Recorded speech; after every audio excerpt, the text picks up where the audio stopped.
No ar, mais um episódio do podcast Põe na Bancada.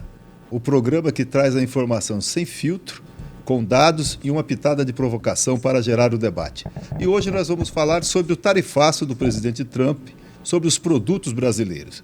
Especificamente do impacto dessas tarifas na economia rondoniense. E para falar sobre esse tema, nós convidamos aqui duas pessoas que com certeza compreendem muito a realidade econômica do estado de Rondônia. Nós trouxemos aqui o Gilberto Batista, que é o superintendente da Federação das Indústrias do estado de Rondônia, e o Adélio Barafaldi, que é presidente da Associação dos Pecuaristas de Rondônia e também presidente do Grupo Rovema.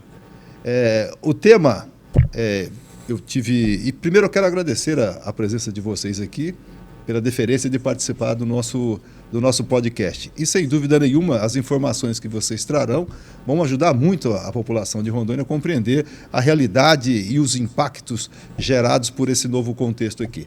Vamos iniciar fazendo uma pequena abertura, uma pequena apresentação. Começamos aqui pelo Gilberto. Bom, sou Gilberto Batista, estou na Superintendência da Federação das Indústrias do Estado de Rondônia. A Federação é uma entidade sindical de grau superior, composta por 20 sindicatos patronais que tem como base territorial o estado de Rondônia. Temos alguns dados, nosso observatório, coisa que a gente procura monitorar todo o desempenho da nossa indústria e também, mesmo que não seja da indústria, a gente monitora outros setores, por exemplo, exportação de grãos, tudo porque isso tudo acaba refletindo de uma forma direta ou indireta na indústria. Então, conversar um pouquinho sobre esses dados, o que impacta, o que impacta mais, o que é impacto direto, o que é impacto indireto dessas, estamos chamando de tarifaço do Donald Trump. Adélio. Obrigado pela oportunidade. Acho que a gente conversar um pouco é bom, que dá uma acalmada no coração da gente também quando consegue transmitir. Eu sou Adélio Barafaldi, eu sou o presidente do Grupo Rovema e nós agora em abril constituímos uma APROM. A APROM é a Associação dos Pecuaristas de Rondônia, exatamente para cuidar dessa cadeia tão importante que é a cadeia de carne de Rondônia. Rondônia hoje tem 120 mil propriedades rurais que tem gado. Então, nós temos uma gama muito grande de produtores de carne no estado de Rondônia, tanto de carne como de leite também, que ela enquadra as duas categorias econômicas. E, com certeza, esse movimento dos Estados Unidos, ele deu uma reposicionada no mercado, e a gente vai conversar um pouco sobre isso, trazendo o que pode acontecer, o que não pode, mas, assim, uma previsibilidade, porque nesse mundo globalizado agora, porque eu sempre tenho comentado muito, Roberto, que Rondônia não é mais produtor de Rondônia, nós somos do mundo, nós somos uma commodity globalizada. Então nós temos que respeitar as leis brasileiras e as leis globais também. Então se lá na Europa tem uma legislação, daqui a pouco nós temos que começar a pensar em respeitar aquela legislação deles também, para nós ter acesso a esses mercados. Então hoje o produto nosso, ele já é exportado para mais de 40 países, um frigorífico de Rondônia exporta para mais de 40 países. E aí como é que fica essa colcha com esse tarifaço dos Estados Unidos para a economia de Rondônia? Vamos junto conversar um pouco sobre isso. Bacana. Vamos começar assim, primeiro contextualizando a economia rondoniense. Quais são os pilares dela? Serviços, agropecuária? Como é que é, Gilberto e Adélio? A economia do estado de Rondônia, a formação do PIB do estado de Rondônia, tem da indústria 21%, 22% da formação do PIB advém da indústria, tá? A principal indústria, ela está calcada na processamento do agronegócio, ou seja, a indústria frigorífica. Uma das principais indústrias do estado de Rondônia. Até quando se fala de exportação, é a indústria frigorífica. Nós temos o processamento de grãos. Tá? Vou dar um exemplo para ficar claro.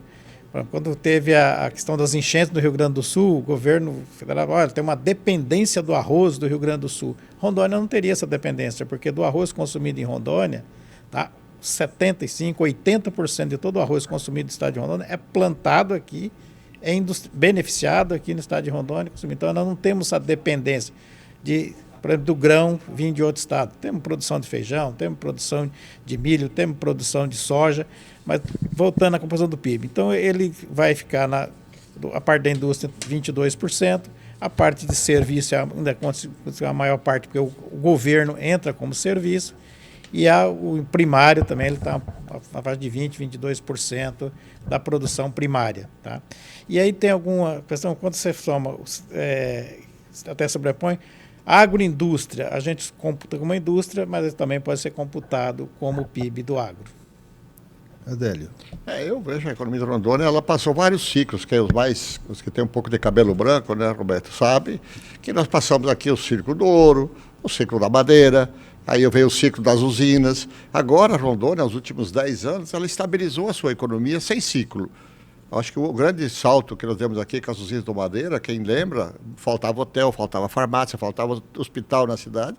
Quando foi embora a usina, ficou um vácuo na cidade de sobra de hotel, sobra de restaurante, sobra de... Então, esse ciclo não é bom. Mas nos últimos 10 anos, a Rondônia estabilizou com o ciclo do agronegócio, que é um ciclo a longo prazo. Nós estamos com soja, com milho, com a carne, que profissionalizou melhor. Então, eu vejo que a Rondônia está num momento muito importante agora, da parte econômica voltada para o agro, ou diretamente ou indiretamente, mas que precisa agora fazer mais um segundo passo. Eu falo o segundo passo, que é a industrialização do agro de Rondônia. Nós precisamos transformar essa commodity em produto acabado, agregando valor. E essa indústria volta a ser política de Estado, não de governo, de Estado, para que tenha os incentivos que precisa, a parte financeira dos bancos de fomento para fazer isso e trazer, não grandes indústrias para Rondônia. Rondônia não precisa de grandes indústrias, precisa de indústrias para industrializar o pequeno produtor, aquele que está lá produzindo, porque hoje, Roberto, a gente traz um frango, comentamos ontem, o frango nosso anda 3 mil quilômetros de caminhão para chegar em Porto Velho. E ele anda mais 1.000 quilômetros para chegar em Manaus. Então, quanto tem de custo para trazer um frango, uma carne de porco, uma manteiga, um queijo? Então, isso tudo tem que fazer mexer no Estado e dizer, peraí, isso vai ser produzido agora no Estado de Rondônia. O suíno, o frango com 42 dias, 43 dias, você tem o frango pronto. Então, não é uma política de longo prazo, é uma política que pode ser de curto prazo. Depende muito da vocação do Estado querer encampar esse novo modelo que precisa ser feito para Rondônia, que é a industrialização do agro, agregando valor, para esse valor ficar aqui. O exemplo que eu vou citar, Roberto, a gente compra um carro lá de Minas Gerais, um carro de 100 mil reais. Ele vem para Rondônia, eu fico com 3, 4 mil reais aqui em Rondônia daquele carro e pego 95, 97 e mando lá para Minas Gerais. Então, enquanto Rondônia é uma filial do Brasil, nós vamos ficar sempre com a sobra só. Nós temos que se tornar um produtor de entregar insumos acabado. Assim nós vamos conseguir exportar e trazer recursos para Rondônia, não só tirar recursos de Rondônia para levar para fora. Agora, Dele, eu ia ainda trabalhar um pouco mais essa questão do perfil da economia, mas já que você puxou essa questão da necessidade de agregar valor às nossas commodities, digamos assim, não é isso? Por exemplo, a agropecuária representa quantos por cento na economia rondoniense? Se a gente for chamar agropecuária, qual é processado na indústria, a indústria do agro, nós chegamos a quase 40% da produção entre o agro, aquilo que é processado dentro da indústria e saído como agroindústria ou o agro na sua essência, aquele primário. E tem realmente espaço para crescer. Se pegar a avicultura em Rondônia ainda é incipiente. Mas nós tínhamos um grande problema que a gente plantava pouco milho aqui. Então, para um empresário, um empreendedor vir aqui botar um abatedouro de aves, tá? Temos um único abatedouro de aves no Espigão do Oeste, tá? Que ele atende uma pequena fatia do mercado. Tanto que você vai, para cada frango dele, tem 7, 8 de outros, por cada produção dele, porque ele não tem aviário suficiente para poder expandir.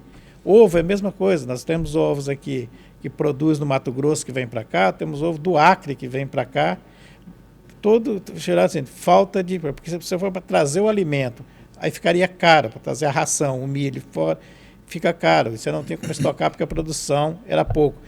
Com esse avanço dos grãos em Rondônia, o soja chegando, e o soja permite que você tenha uma safra de soja e uma safra de milho para não ficar o vazio sanitário. Isso agora está havendo uma disponibilidade de matéria-prima, isso vai viabilizar. Tem viabilizado, tanto que tem crescido a avicultura no estado de Rondônia. A parte do ovo nós já tem aquelas 95% de dependência de história, vem reduzindo ano após ano. Tem empresários na região de Cacoal já com grandes empreendimentos de avicultura. Cacoal está se tornando um polo de avicultura para a produção de ovos. Hoje você já tem lá a empresa produzindo ovo desidratado, produzindo ovo em pó. Tá? Tudo isso aqui é o estado de Rondônia crescendo. Nossa economia é pujante. Nós crescemos mais que os outros graças aos empreendedores. Empreendedor como o Adélio, que veio aqui, arregaçou as mangas, e uma centena de outros milhares de outros empresários. Nós estamos falando de quase 6 mil indústrias, estabelecimento industrial no estado de Rondônia. E é isso que tem feito a diferença. Agora você fala, Rondônia é um estado que quase não tem desemprego. É fato, porque o posto de trabalho, você tem cada vez mais pagando melhor salário para poder reter esses talentos. Justamente porque nós estamos crescendo, abrindo novos postos de trabalho e cada vez mais a mão de obra tem que estar se qualificando para atender essas novas tecnologias. É um frigorífico no sul de Rondônia, que ele incorporou uma planta que era do Marfrig, e ele está trazendo empregado de Mato Grosso. Está vindo com ônibus de Mato Grosso, que fica a semana toda ali e volta para o estado porque está faltando mão de obra naquela região. E isso é um extrato claro e inequívoco que a indústria está forte, que o agro está forte. Porque se não tivesse assim, não estaria gerando tanto emprego, nós não estaríamos com um problema de falta de mão de obra. Tem o problema da qualificação? Sim, mas está faltando mão de obra mesmo sem qualificação. Gilberto, de uma maneira sintética, eu conseguiria dizer assim, por exemplo, que o PIB rondoniense, 60% dele é centrado na questão de serviços. A próxima é 60% e serviços comércio. Aqui a gente entende o quê? Serviços a gente entende que é o comércio, que é o terciário, né? Você tem o primário, que é o agro, o secundário, que é a indústria. Aí você, dentro do serviço, que é comércio, indústria, comércio, serviço, entra o setor público. Ainda é um grande empregador. Que é um grande empregador, que é um grande que produz muitas rendas. Então, o empregador, quer seja pela renda, seja pelas compras públicas, é o poder público o principal ainda ente do estado de Rondônia na produção de riqueza. Mas isso ao longo do tempo, ele falou dos últimos... Ele vem reduzindo a participação, a dependência do contra-cheque vem reduzindo ano após ano. Tá. Isso nós podemos falar no estado de Rondônia como um todo ou mais regionalizado? O estado de Rondônia, essa redução da dependência. Essa redução da dependência ela acontece mais na capital aqui, porque no interior você já não existia essa dependência. A economia, o agro forte nosso, está no interior ainda, está chegando na capital agora. Tá? Tanto que o próprio Adélio que montou uma indústria de nutrição animal aqui em Porto Velho, porque não tinha, há 5 anos atrás, não tinha nem nutrição animal aqui. Por mais que nós tenhamos o maior rebanho, o município de Porto Velho tem o maior rebanho bovino do estado de Rondônia, mas nutrição animal, a gente não tinha uma indústria de nutrição animal. Enquanto ao longo da BR-364 você tinha dezenas de pequenas e grandes indústrias de nutrição animal que despertaram, tanto que é tão interessante o negócio que praticamente todas as grandes indústrias de nutrição animal do estado de Rondônia foram adquiridas por fundos internacionais. Tem de Paraná foi adquirida, as duas de lá, tem a de Rolim de Moura foi adquirida, a de Ariquemes, agora recentemente também foi adquirida por fundos internacionais. O quão lucrativo é observado e enxergado por esses fundos internacionais a indústria rondoniense. Adélio, a questão da carne, o rebanho rondoniense, ele é um rebanho significativo. Quantas mil cabeças ou milhares de cabeças tem em Rondônia? A Rondônia hoje tem 18 milhões de cabeças de gado. O Gilberto já chegou em 20 já.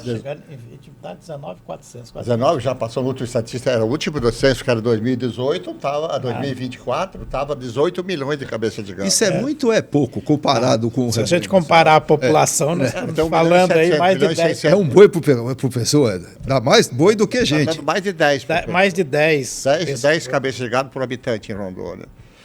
Eu faço uma conta sempre, quando falo em economia, Rondônia com 20 milhões de cabeças de gado, vamos dizer que um animal custa aí R$4 mil em média, R$3 mil cada animal, você pegar 20 milhões de animais, vezes R$3 mil cada animal, nós estamos falando que o estado de Rondônia tem um patrimônio de 60 bilhões de reais só na pecuária, que em 3 anos ele vai gerar a economia de Rondônia.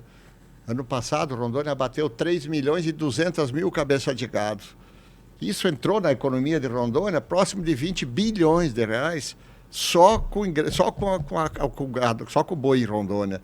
Então é uma economia muito forte, é um patrimônio que está muito forte em Rondônia, e aí precisa cuidar. Eu acho que nós precisamos cuidar. Com essas intempéries dos Estados Unidos agora, os frigoríficos baixaram 10% o preço da carne em Rondônia. Os frigoríficos. Agora? Agora, no tarifácio. Mas lá em função da tarifa ou de uma estratégia para ganhar dinheiro dos frigoríficos? Aproveitamento de oportunidade. O frigorífico exatamente, não, peraí, Rondônia, porque nós somos uma reserva. Aproveitamento de oportunidade.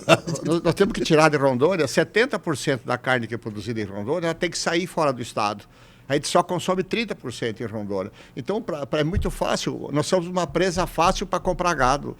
Porque eu sei que eles têm que vender, eu sei que tem que tirar o gado de lá porque não tem onde colocar, e aí pega 3 ou 4 grandes frigoríficos e trava lá em Vilhena, não sai mais. No gado nosso tem que fica encurralado literalmente na mão dos frigoríficos, e aí o preço que eles querem pagar é o preço que eles querem pagar, não é um preço de mercado. Do anúncio da tarifa até agora, quanto já baixou? 10% a menos do preço da hoje. Só no anúncio? Só no anúncio da tarifa. Só Deus sabe o que vem aí para frente, mas nós vamos falar depois. É isso aí. Mato Grosso, hoje, o preço da carne no Mato Grosso está igual ao São Paulo. 310, 305 reais. Em Rondônia está 270. E aí o pessoal de Rondônia está levando o gado para bater no Mato Grosso, no mesmo frigorífico que está aqui em Rondônia, com 50 reais mais na arroba do boi. Então, assim, literalmente é uma reserva de mercado, e aí que nós estamos criando a APROM exatamente para defender esse modelo de negócio, junto com o governo, com federações, com tudo, para entender um pouco melhor, para que a gente saia dessa presa fácil que está estadrônica com gado. Eu queria que você repetisse para mim, qual é o tamanho do rebanho? 20 milhões. Qual que é a proporção que vocês fizeram para o número de pessoas por habitante? Isso aí dá mais de 12, quase 12 cabeças de gado por habitante. 12 por habitante. É isso aí. É muito gado. Soja, vamos para a soja. Já entendi aqui. Qual é a proporção da soja na economia rondoniense? Do gado, da carne aqui, a gente já viu que ela é significativa. A soja, que é uma grande commodity aqui, que tem expandido muito ao longo dos anos. A soja ela tem crescido, a Adélio é plantador de soja, ela tem crescido mais de 20% ano sobre ano. Tá? Se nós pegarmos 3 anos atrás, acho que a gente produzia 1.700.000 toneladas de soja. Esse ano Rondônia plantou 700 mil hectares 700 mil de soja. toneladas. Vai produzir próximo de 3 milhões de toneladas. 3 milhões e meio de toneladas de soja. Tá. Então, assim, é um volume grande que nós não estamos produzindo. E tem o que aconteceu, Roberto? Entrou soja e não saiu o gado, aumentou o gado. Por que está acontecendo agora? O pecuarista entendeu que ele tem que melhorar geneticamente, ele tem comida para o gado agora, que é o milho e o soja, que é uma comida para o boi, ele está confinando mais o gado, o acabamento está melhor. Eu vou dar um exemplo nosso, a gente matava boi lá na fazenda com 48 meses, 40 meses, hoje a gente abate ele com 20, 22, 24 meses, já tem que tirar da fazenda. Então a gente antecipou em 2 anos o abate do gado. E com isso o que aconteceu? Surgiu o grande desconfinamento, o acabamento melhor. Ou o pecuarista, ele se moderniza igual o soja, colocando seu adubo, seu calcário no pasto, e aí sai de 1 cabeça por hectare para 3, para 4, e aí sim, aumentou o gado, de 12 milhões, 13 milhões, 15 milhões. Então, assim, isso tudo, e o soja entrando. E nós temos ainda mais, então, a estatística aí do governo que fala, que tem mais 3 milhões de hectares de áreas degradadas, Roberto, que precisam ser recuperadas ou para a pecuária ou para a soja. Então, nós temos um espaço aí para multiplicar por 3 vezes o volume de soja plantada em Rondônia sem desmatar mais nada. Rondônia não precisa mais desmatar. Se quiser fazer desmatamento zero em Rondônia, pode fazer. É só recuperar as áreas degradadas. Você é do agronegócio. Essa é uma proposta que eu posso dizer bastante moderna, vinda do empresário. Porque geralmente pensa-se que quem defende meio ambiente é só o pessoal de um determinado campo político. E você, como empresário, colocando, não há necessidade mais de desmatar. Tá? Não há eu concordo com a Adélio, não há necessidade de desmatar nenhuma árvore mais no estado de Rondônia para você quadruplicar a produção de grãos. Tá? Para que você chegar a 25 milhões de cabeças de rebanho, não há, porque hoje a tecnologia é outra. Além de você reduziu praticamente em 50% o tempo de abate, tá? A forma de engordar boi melhorou. Se a gente pensar no século passado, a pecuária do estado de Rondônia era super extensiva, não era intensiva, era super extensiva. Hoje ela está semi-extensiva, porque já estão fazendo acabamento, começa confinamento, mais para acabamento. Mas temos espaço para reduzir mais esse espaço ainda e produzir o boi, que se chama de boi China, que é o boi com menos de 24 meses, que dá uma paridade, né? Porque a finalidade é de você ter um gado parelho. Tá? Você vai no mercado escolher a carne, lá você não vai ficar escolhendo a carne, ela teria que ser todas iguais. Essa é o boi que atrai os mercados mais seletivos. Essa é a carne que estaria indo para os Estados Unidos. Essa é a carne que vai para a China, que é uma qualidade de carne melhor, com 2 dedos de capa de gordura, nem muito e nem pouco. Ou seja, é o ideal, é o boi China. Né? Aquele boi jovem, né? Eles querem um boi jovem. Boi jovem, não é um boi 2 velho, anos. boi jovem. Então... Nós vamos para um breve intervalo, mas eu vou deixar uma pergunta no ar. Eu ia falar do tarifaço, a gente vai falar da tarifa ainda. Mas se não há mais necessidade de desmatar, se hoje o importante é o uso de tecnologias, e a gente está vendo aqui, o dado que o Adélio deu é um dado muito rico, por que ainda no estado de Rondônia há pessoas que insistem em destruir a floresta? Nós vamos para o intervalo e na volta eu vou passar esse questionamento para vocês antes que a gente entre propriamente na discussão do impacto da tarifa nos nossos produtos aqui. Nós vamos rapidinho e já voltamos.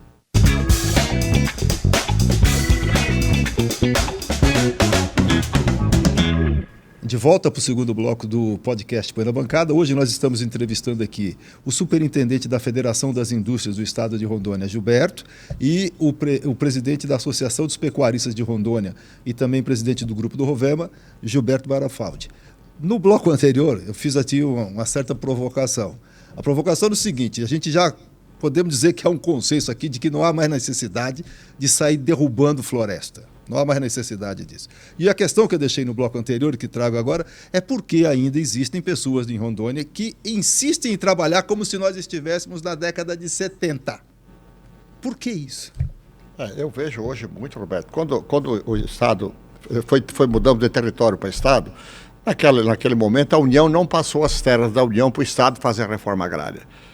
Aí ficou, as terras de Rondônia, mais de 70% das propriedades não tem documento, e a pessoa está em cima da propriedade em 40 anos, 35 anos, mas não tem documento porque as terras não voltaram da União para o Estado. E a União, com a sua estrutura pesada, com o INCRA, ela fez alguns assentamentos.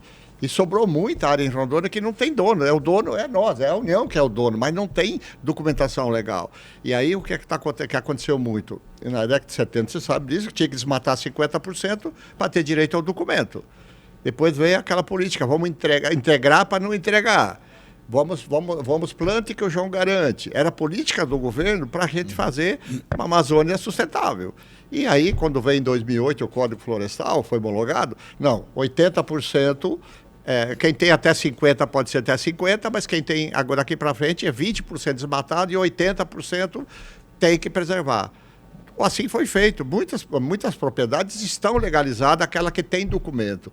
O que está acontecendo, e aconteceu muito, aquelas áreas de parques, áreas da União, que não tem documento e não tem dono. Aí o Estado de Rondônia, o Estado nosso, não pode agir, porque ele não é o proprietário daquela área. Aí a União não age porque ela também não está dentro do escopo dela cuidar dessas áreas. Então fica áreas ao léu, aí coloca um CPF qualquer para derrubar, só que isso já parou muito depois da entrada do satélite no ar, aí, a fiscalização satelital. Ainda existe, os maiores derrubadas ano passado que aconteceu foi Soldados da Borracha, parques que foram criados de um modelo. E o Estado criou e não acompanhou. Largou o parque lá, que não podia pôr gado, e o parque está cheio de gado. Aí o cara tem escritura pública da terra, que não podia ter gado, mas tem energia elétrica, tem estrada, tem comunicação, tem documento. Só que o documento deles, olha, você não pode desmatar. Você tem que ter pequenos desmatamentos, você tem que viver da floresta, cuidar com bioeconomia. Mas isso foi na lei. Mas na prática não aconteceu isso. Aí o que acontece? É queimada, é derrubada aqui no Jaci Paraná, na Cabeça do Cachorro. Vários parques são as maiores derrubadas de Rondônia, são nessas áreas onde não está a presença do Estado legalmente, oficialmente, e aí acontece esse desmando que está acontecendo. É o sul do Amazonas aqui. Como é que o Estado de Manaus vem fiscalizar o sul do Amazonas, que é uma grande área derrubada? Aqui na Boca do Acre. O cara, um fiscal do Amazonas, para ir na Boca do Acre, ele tem que rodar o Brasil inteiro para chegar lá na Boca do Acre. Então, é onde não está a presença do Estado, que ainda está acontecendo alguma coisa de desmatamento. Mas a presença do Estado, com certeza, com regulação fundiária, Roberto, nós temos 120 mil propriedades, 80% das propriedades não têm documento. Você imagina quanto a nossa economia de Rondônia ia dar um salto de qualidade quando aquele pequeno proprietário que tem documentos na área conseguir pegar uma linha de crédito para comprar um trator, um investimento e tal. Então, nós íamos triplicar a economia de Rondônia só com a documentação, abrindo linha de crédito em banco, porque o pequeno proprietário hoje ele não tem documento. Então, ele vai no banco e não consegue financiar uma máquina. ele não consegue financiar um equipamento, ele não consegue fazer um investimento na estrutura, porque ele não tem documento da propriedade. Então, essa vinda, nós até temos um projeto de lei agora lá em Brasília, que passou a semana, para trazer as terras da União para o Estado regularizar essas áreas para aquelas pessoas que estão lá 30, 40 anos na propriedade. Aí sim, tem um CPF, o cara não vai, ele vai preservar, ele não vai derrubar mais quando tem um CPF dele lá em cima da área, porque a legislação ambiental brasileira é muito pesada e ele não quer fazer isso. Gilberto, por que ainda tem pessoas que insistem em ir contra a floresta? Números da SEDAM, das queimadas do ano passado, 94%, 95% era terra sem titulação, sem estar vinculado com reserva Caltário, reserva Jaci, reserva do Soldado da Borracha. Todas essas áreas estavam lá botando fogo, tá, de pessoas estranhas, ou seja, pessoas que não está produzindo lá não, está produzindo só realmente incêndio. Né? Então, não há, a desmatamento que há, ali acho que os pequenos ainda desses 5%, 6% de desmatamento que houve, vinculado ao produtor aquele legalmente instalado, tá? Ainda é da necessidade, você tem que ter, aí sim, políticas de Estado para poder ver como é que eu mantenho aquela família que depende da lavoura, depende da coisa, como é que eu mantenho ele conservando a floresta. Eu tenho que ter política que garanta, porque na hora que meu filho está doente, eu não tenho o que fazer, ele vai ver, o único mecanismo que ele tem é tirar uma árvore lá de dentro, ele vai avançar sim, tá? Ou ele vai se curvar a um grande pecuarista e vender essa área. Eu tenho um outro receio, a Adélio falou várias vezes, eu tenho um outro receio, que se não houver essa regularização fundiária, não der, o pequeno produtor não tiver acesso a crédito para se manter, vai aparecer, Roberto, a figura do crime organizado como uma solução. Tá? E o crime organizado não precisa de documento. Você não precisa assinar nada quando você vai pegar um empréstimo com ele. Tá? Ele tem mecanismo para cobrar, tá? E o cara vai entregar a terra. Tá? Se ele não conseguir pagar, por mais que seja um contrato verbal, esse contrato vai ser cumprido. Então, acho que passou a hora realmente do Estado voltar com uma política de regulação fundiária para manter o pequeno produtor lá, entrar realmente com incentivos para ele ficar lá. Olha, essa floresta você vai manter aqui, tá? Lá não tem como fazer um manejo florestal na pequena planta, é interessante. O Estado realmente criar, ou através de cooperativas, ferramentas realmente que possa o cara ter renda para poder ficar lá. Uma questão dessa que eu sei, por que aumenta tanto o rebanho? Também a ausência de uma política de Estado para a pecuária leiteira. Tá? Desse rebanho que a gente fala de 20 milhões aí, 80% ele é de corte. Tá? O gado de corte, ele não dá pouco trabalho, mas ele não é aquele dinheiro que entra todo mês.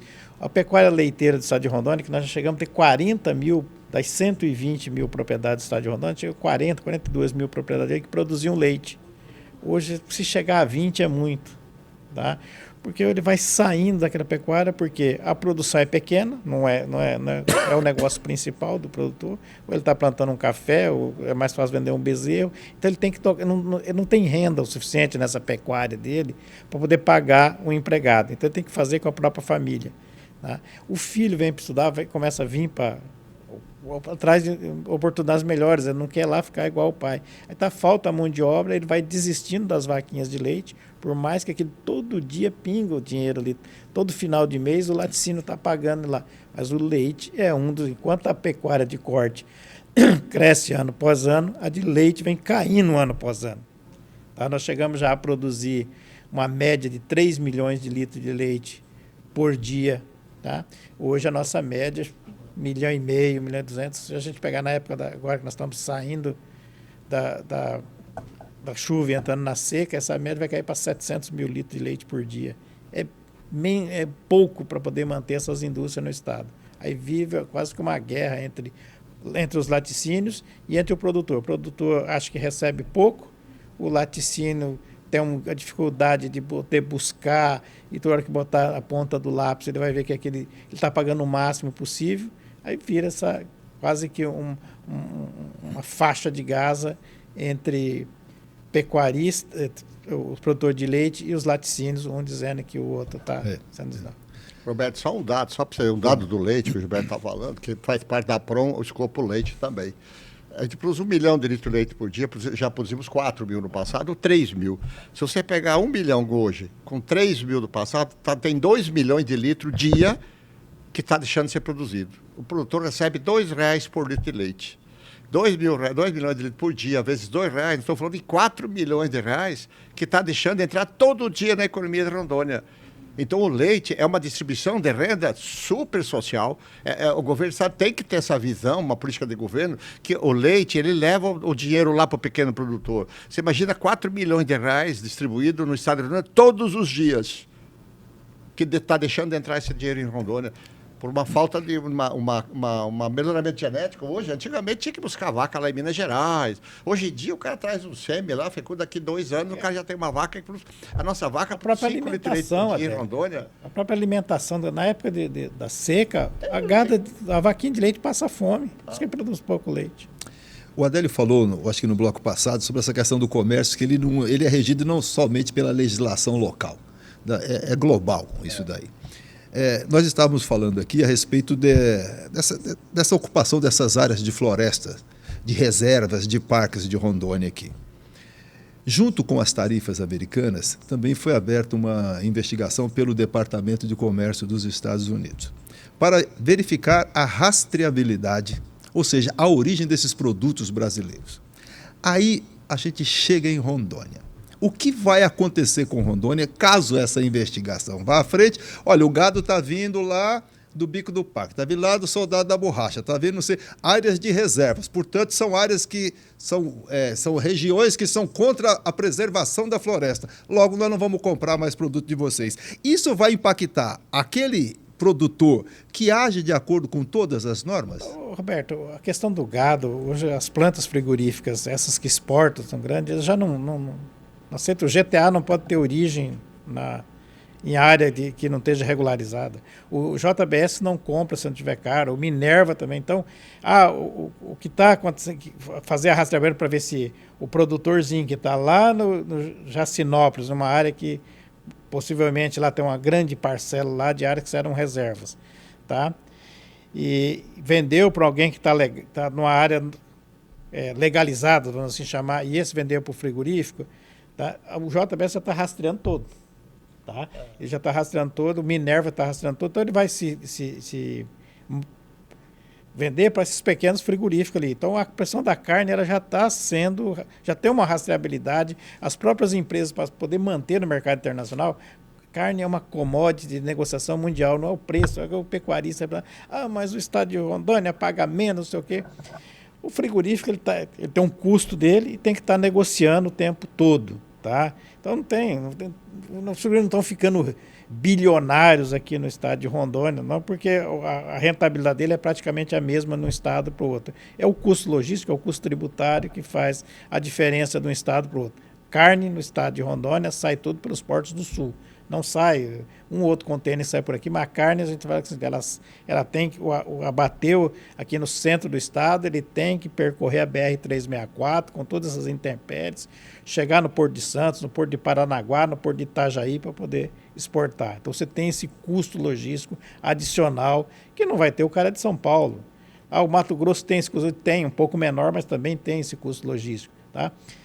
E por isso essa commodity, né, o mercado é regulado, é o seguinte, é lá por fora. Você não consegue determinar o preço que está aqui. Então, o pecuarista sempre, mas os frigoríficos daqui, eles prejudicam o estado de Rondônia.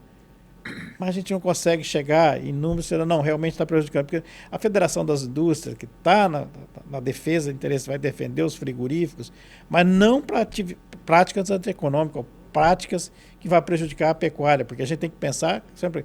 A Federação da Indústria tem que preocupar sim com a indústria, mas ela tem que preocupar com toda a cadeia. Tá? Não tem mais como você falar, eu vou industrializar determinado produto pensando só da porta da indústria para frente. Hoje não, você tem que pensar tudo.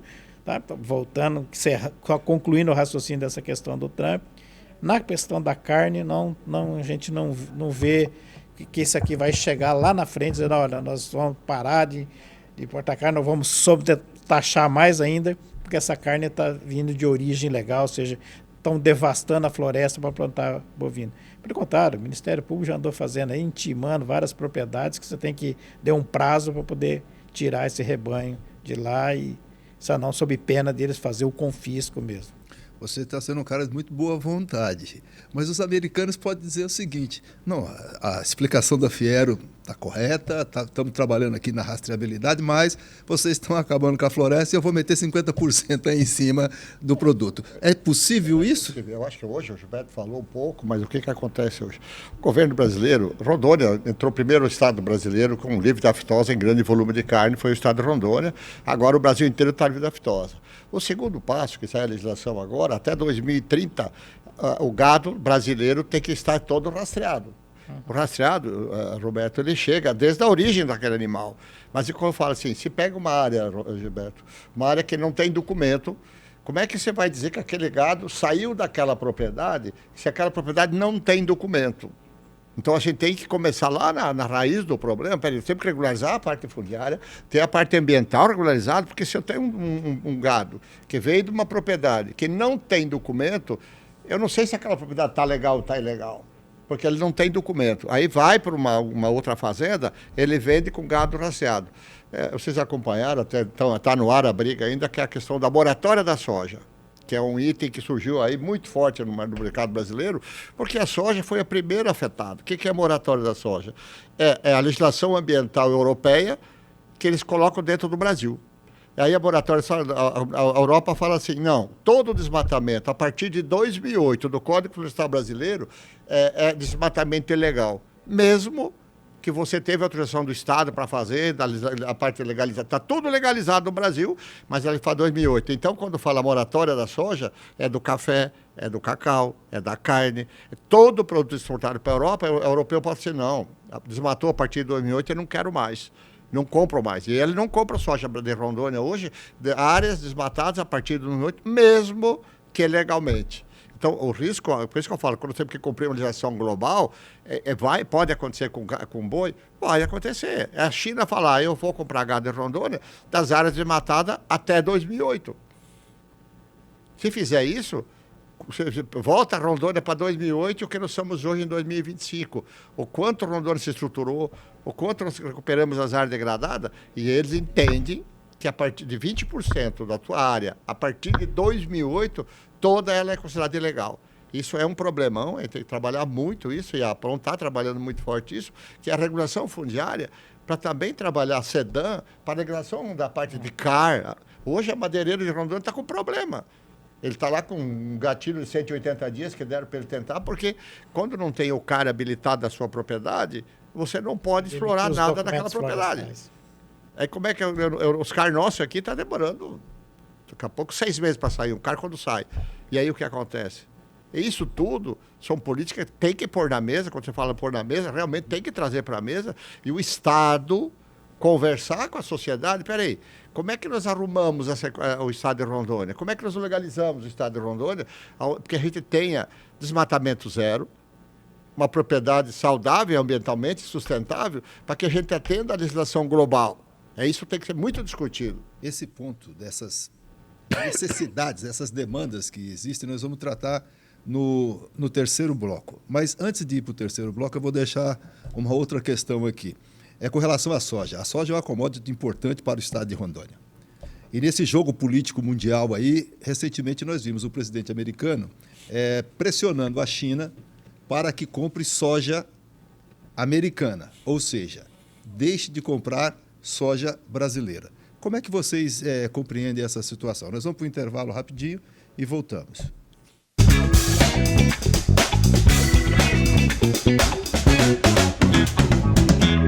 De volta para o terceiro bloco do podcast Põe na Bancada, hoje nós estamos falando sobre os impactos das tarifas apresentadas pelo presidente Trump na economia brasileira, especificamente na economia rondoniense. E nós estamos conversando com o superintendente da Fiero, o Gilberto Batista, e o presidente da Associação dos Pecuaristas de Rondônia, Adélio Barofaldi. No bloco anterior, eu deixei um questionamento no ar, falando basicamente sobre a questão da soja. Nós vimos o presidente americano, o presidente Trump, pressionando a China para que compre a soja americana e não soja brasileira. Qual a visão de vocês sobre essa estratégia comercial americana e o impacto que pode gerar na economia rondoniense caso isso aconteça? Eu vejo que não tem impacto nenhum no Brasil da soja brasileira, porque o mundo tem 3 grandes produtores de soja: Estados Unidos, o Brasil, depois um pouco a Argentina, pouco. Aí depois tem Paraguai, mas o volume maior é Brasil e Estados Unidos. E os Estados Unidos é um grande importador de soja também. A produção dele, ele exporta, mas ele não tem tanta sobra de soja para atender a China. Os Estados Unidos ele tem um poderio muito forte de barganha, mas a soja não tem. Ela é regulada por uma bolsa de valores, onde tem pouca movimentação de condições de compra. Os Estados Unidos não tem essa produção toda. Por que os Estados Unidos não produz carne de boi, tem que levar carne de outros países? Porque ele também não tem produção. Soja, ele também não tem produção para atender o mundo todo. Não tem nenhum país do mundo que é autossuficiente, a não ser o Brasil, que tem que exportar o soja dele. Mas os Estados Unidos, a própria Argentina, são países que... E o mundo não tem esse soja que precisa em nenhum país. Ou seja, se os chineses resolverem comprar a soja americana, o Brasil vai vender para outro mercado. Não tem. Não. A própria Europa consome muita soja brasileira. Só para você ver a questão de número, para ficar mais fácil compreender, para Rondônia esse ano deve chegar a aproximadamente a 3 milhões e 500 mil toneladas. Tá? Mas pelo hidrovia do Madeira, a gente pega um pedacinho do Mato Grosso que vem para cá. Então tem mais 10 milhões, ou seja, nós exportamos 3 vezes mais soja pela hidrovia do Madeira do noroeste mato-grossense, da base Sapezal, do que o próprio estado de Rondônia. Embora o estado está crescendo ano após ano, então a gente vai... Mas, de qualquer sorte, ainda que venha os Estados Unidos a obrigar e a China se sujeite a comprar dos Estados Unidos, a soja, ouso dizer que os Estados Unidos sequer é autossuficiente na produção de soja. Não é. Tá? Então, ele não vai... Se ele exportar para a China... Eu posso dizer que o Trump está blefando, Eu acredito que pode dizer que ele está blefando, Eu acho que ele está trucando. Ele está trucando ali, sim. Nessa questão, ele está trucando ali. O Trump, toda essa que tem por trás muito disso, depois ele meio que expropriar o país que ele faz aquela ameaça. Ele fez aquela ameaça com a Ucrânia, depois ele queria terras raras da Ucrânia. Com a África do Sul é a mesma coisa. E não duvido não que o Brasil ele não esteja interessado em lítio, em coisa aqui do Brasil, criando toda essa coisa para depois vir com uma conversa. Estamos procurando, olha, vamos fechar alguns negócios aqui e tal, porque sempre tem uma coisa obscura por trás disso. Então, a tarifa, provavelmente, esse tarifaço afeta o estado de Rondônia? Eu acho que afeta mais indiretamente. Como, Gilberto? Como é que é esse indiretamente? Por que indiretamente? Porque você pensar, a exportação que vai para os Estados Unidos, 5% das exportações totais de Rondônia tem destino ao mercado americano. Então é muito pouco para dizer que vai causar uma crise, vai causar desemprego. Mas tem um receio assim, da indireta. Determinado estado brasileiro exporta mais para lá. A partir do momento que ele não está exportando mais por causa da tarifa, ficou inviável a exportação, ele vai concorrer com o estado de Rondônia ou no mercado nacional, tá? Ou no outro país que o Rondônia esteja em relação. Então, eu acho que a preocupação é mais o impacto indireto do que o direto. Porque se for direto, você vai analisar carne, por exemplo. O mercado estava se abrindo. Se a gente pensar em 2024, os Estados Unidos chegou a 2% das exportações de carne rondoniense, teve destino ao mercado americano. Estava numa franca expansão esse ano, 2025. Tinha consolidado ano passado, abriu o mercado e esse ano estava se consolidando. Nós já estávamos exportando quase 10% de toda a carne do primeiro semestre de 2025, que o Rondônia exportou, foi para os Estados Unidos. Mas, eu gosto de dizer, é uma commodity que não tem aqui, vai para outro mercado lá, e mesmo que chegasse a 10%, ela não vai impactar tanto ao ponto de falar, o frigorífico vai deixar de entrar em operação. Como aquela dependência que tem algumas indústrias do sul, sudeste, porque ela fabricava alguma coisa mais preparada para aquele mercado americano. Madeira, por exemplo. Madeira, as exportações, é mais específico para os Estados Unidos, para o consumidor americano. Mas as madeiras nativas aqui, alguns NCM que produz aqui no estado de Rondônia... O que é NCM? É a nomenclatura comercial. Tá? Uma madeira... O telefone tem um NCM, uma nomenclatura, tá? De mercado, de mercadoria. E é a mesma mundial. São a sequência de números, é a mesma mundial. Então, a madeira nativa, que as NCM da madeira nativa aqui, teve as principais, não entrou na lista das exceções, como o minério entrou na lista das exceções. Estão fazendo estudo de algumas alguns NCMs, mas é mais atrelado à lista CITES, aquelas madeiras que estão com perigo de extinção. Então tem uma lista chamada CITES, que ela tem umas restrições de produção, de comercialização, então, é mais voltado ali. Mas essa coisa não impacta, porque é muito, o percentual que vai para os Estados Unidos é muito pouco, ao ponto, é ruim, você vai perder um cliente, é lógico. Quando você é uma indústria, com todo o teu cliente... Ela está sujeita também àquela questão do impacto indireto de um outro fornecedor brasileiro, de outro estado? Aí não, porque a madeira já é menor, porque a madeira dos outros estados, Santa Catarina e Rio Grande do Sul, é madeira de reflorestamento, é uma madeira mole, é uma madeira um pouco diferente dessa daqui. Aqui o concorrente nosso é outro estado, do Pará, alguma coisa, mas toda a brasileira... Então, a madeira não tem esse impacto...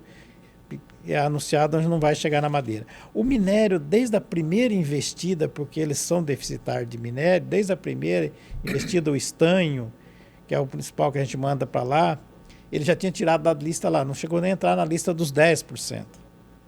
Tá? E esse continua o mercado livre, então esse não vai impactar para a região de Ariquemes. Nossa grande produtora de estanho, vendemos, estanho é outra coisa que é controlado pela Bolsa de Londres, London Metal Exchange, é lá que regula o preço, é lá que são feitos os negócios. Então, esse também não. Então, volto a dizer, eu acho que o Trump está usando como um pano de fundo a questão da soberania, mas, no fundo, quem deve estar assessorando ele é a maneira de dar aquele impacto ali para ver até onde aguenta e depois ele tentar negociar alguma coisa com o minério. Porque o chinês sabe fazer muito isso. Quem está dando esse impacto dele lá nos Estados Unidos? É o grande lá.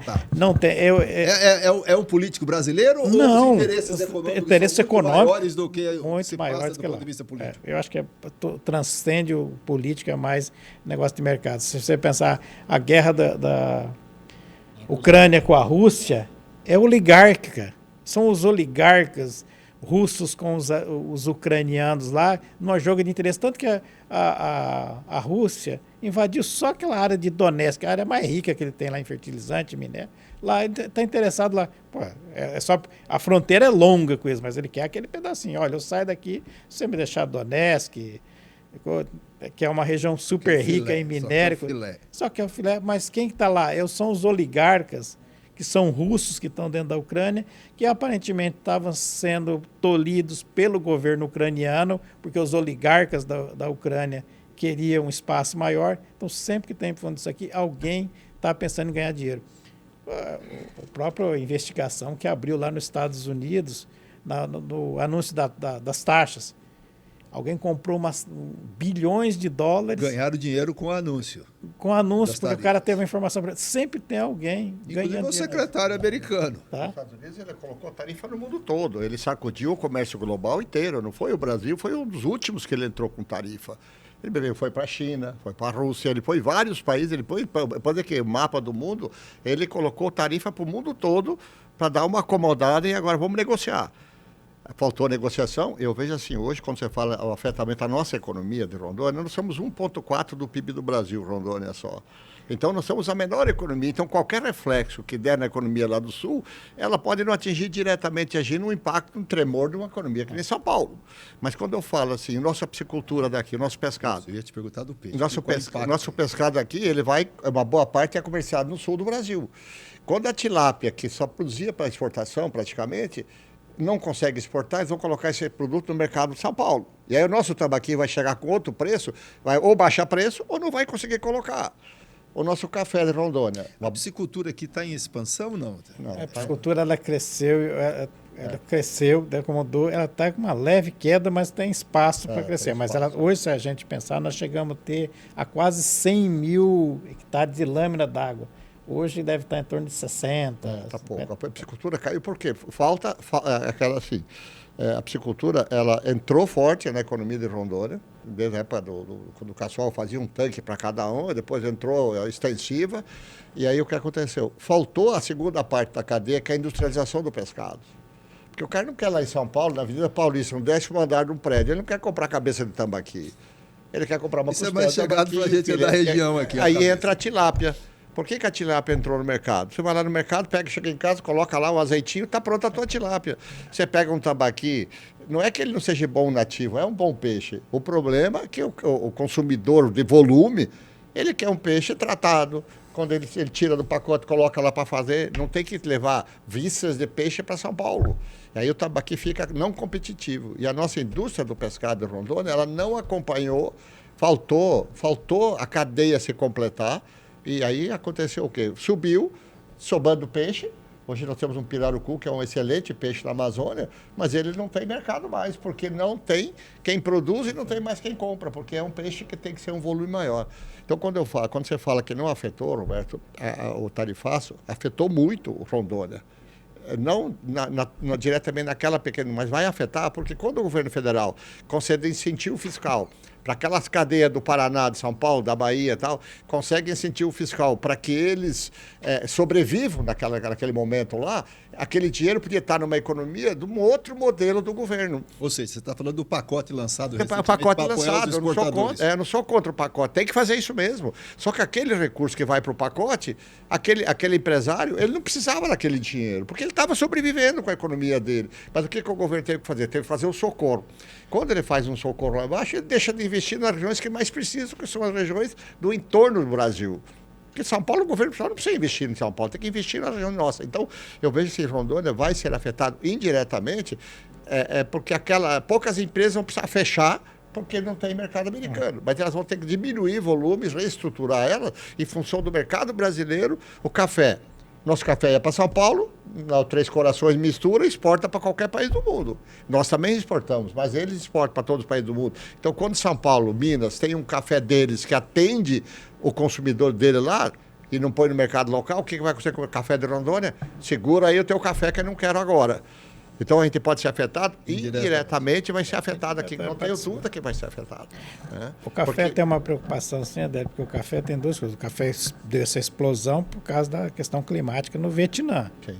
A informação que a gente tem é que o Vietnã está tendo uma super safra lá, então ele já ia sobrar café no mercado mundial e isso ia realmente empurrar para baixo mesmo o café. A questão americana toma muito café. Mas a Europa também tem café. Abriu a China agora. A China é um grande importador de café brasileiro. Por que subiu o preço do café brasileiro? E aí é uma visão interessante do governo central. Quando ele abriu aí 400 países, novos países para importar produto brasileiro, ele diz assim, olha, economia brasileira, tem aqui 400 países que são clientes potenciais de vocês, cuidem deles. Hoje, quando você quer exportar produto, você tem países do mundo todo para comprar o nosso produto. O que falta ainda, às vezes, é a expertise do empresário, principalmente na nossa região, porque nós somos um estado exportador, nós não temos conhecimento, nós não temos cultura empresarial de exportação. Tem empresa no sul do Brasil que só nasceu para exportação. Em Rondônia, poucos exportadores. Aí tem o cara do café que exporta, mas ele, com a iniciativa dele, com o trabalho dele, com o Sebrae, com a Federação, tentando arrumar mercado, é diferente. Nós temos uma economia ainda que está desbravando o mundo com a exportação. Eu não vejo os Estados Unidos, é importante, é um grande parceiro da parte de tecnologia, de conhecimento. Acho que o país é um país que a gente importa muito dos Estados Unidos, mas eu vejo que nós, a economia da Rondônia, hoje, a gente precisa se organizar um pouco mais, através de governo, federações, entidades, para que esse mundo que está lá no sul do Brasil, ele chegue em Rondônia também. Por que eu preciso levar meu café para São Paulo, meu cacau para São Paulo, para exportar? Eu estive na Alemanha agora, Gilberto, outro dia, que a Alemanha não produz 1 grão de café. A Alemanha. E é o maior exportador de café do mundo. Por que ele faz? Ele vem, pega ali os países mais subdesenvolvidos, leva para lá, faz uma embalagem bonita, põe um blend de café e vende para o mundo todo. Vou fazer uma questão. O Adélio é do setor de commodities, Sim. Produz aí. Você é do setor de indústria. Qual é a dificuldade para industrializar essas commodities? Ou não depende só da Fiero? Não. Qual é o entrave? Acho que falta... Qual que é o entrave? Olha, eu estou falando de investimento, tem uma preocupação ainda do dia depois de amanhã, que é depois que é terminar os incentivos tributários. Tá? A dificuldade é a seguinte, o Rondônia produziu 3,5 milhões de peles de boi, por que não tem uma indústria calçadista aqui? Você recebe muitas essas perguntas. Porque para você ter uma indústria, você tem que ter um mercado consumidor. Tá? Eu produzi calçada aqui em Rondônia, eu vou vender para quem?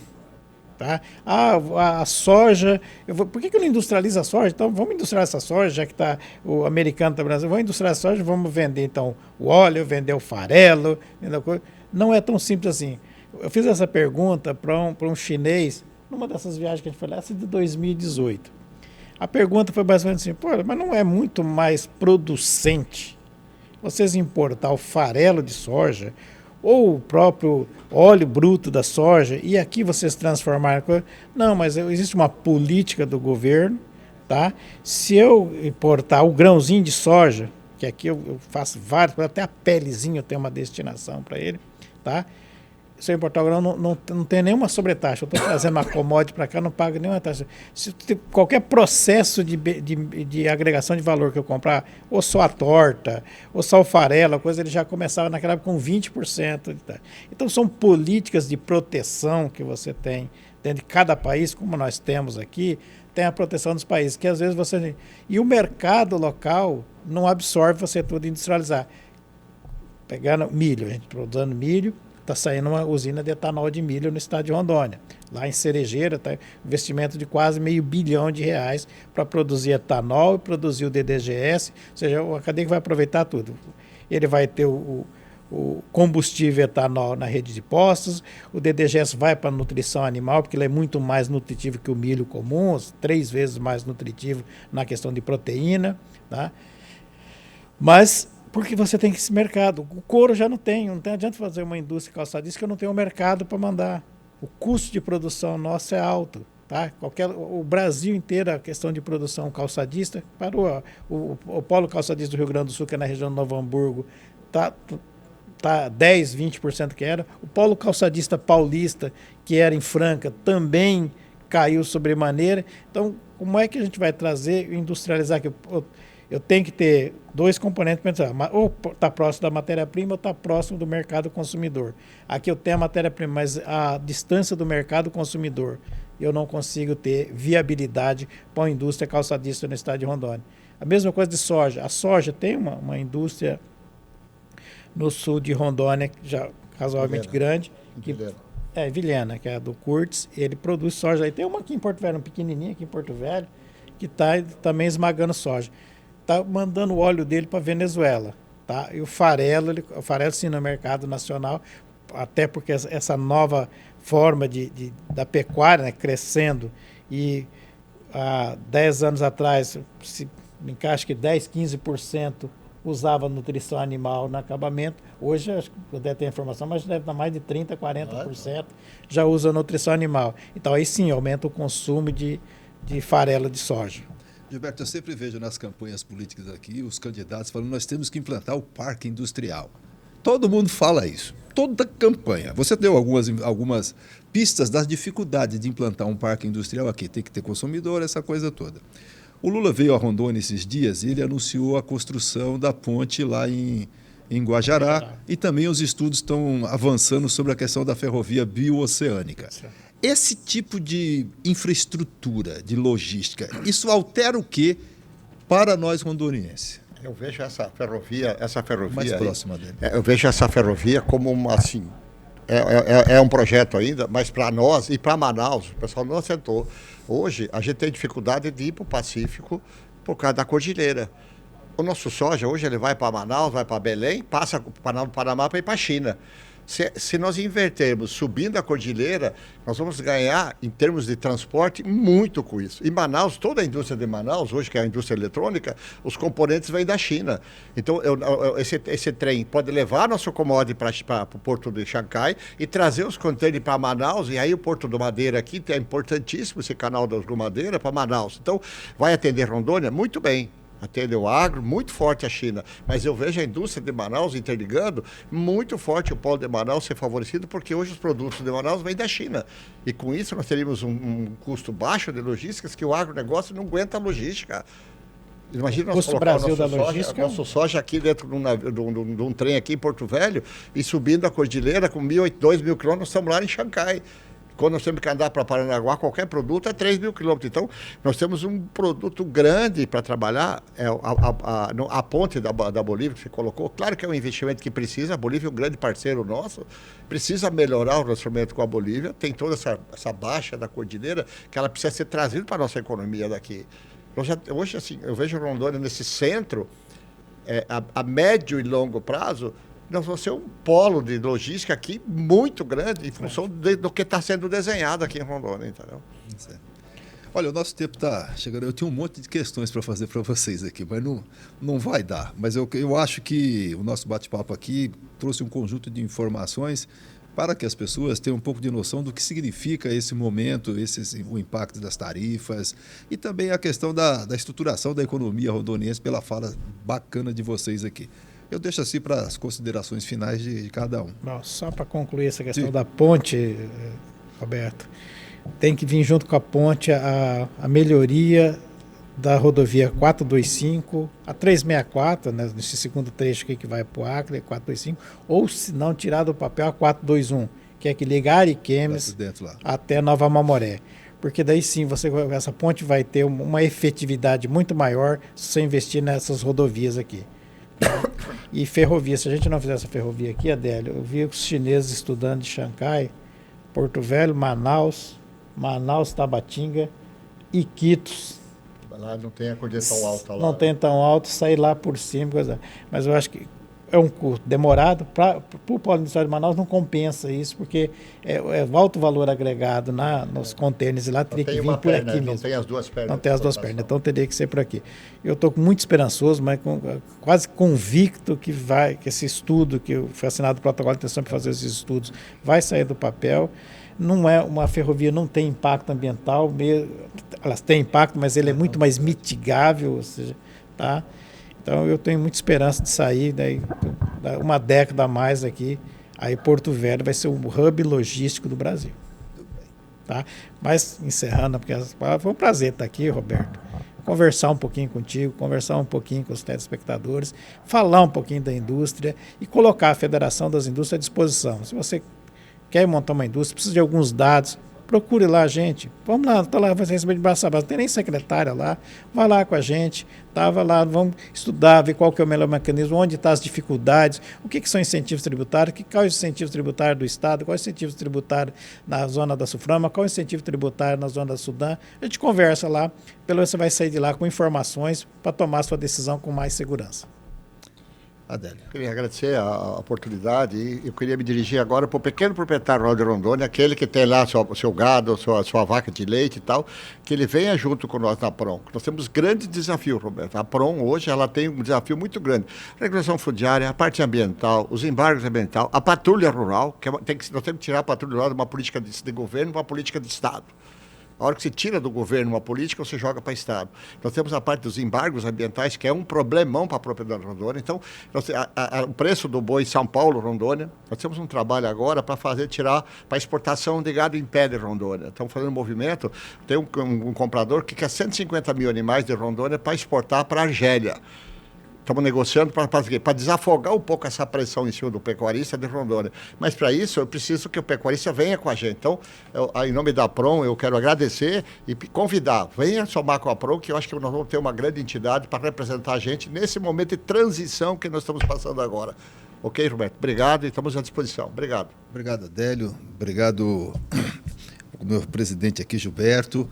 Quero dizer a vocês que aquilo que acontece lá nos Estados Unidos impacta a vida de nós que moramos em Rondônia, seja diretamente ou indiretamente. Eu creio que foi isso que eu compreendi de uma síntese desse nosso debate aqui. Espero que essa questão possa ser superada e o povo de Rondônia não sofra com essas questões tarifárias. Um grande abraço e muito obrigado por terem assistido ao nosso programa.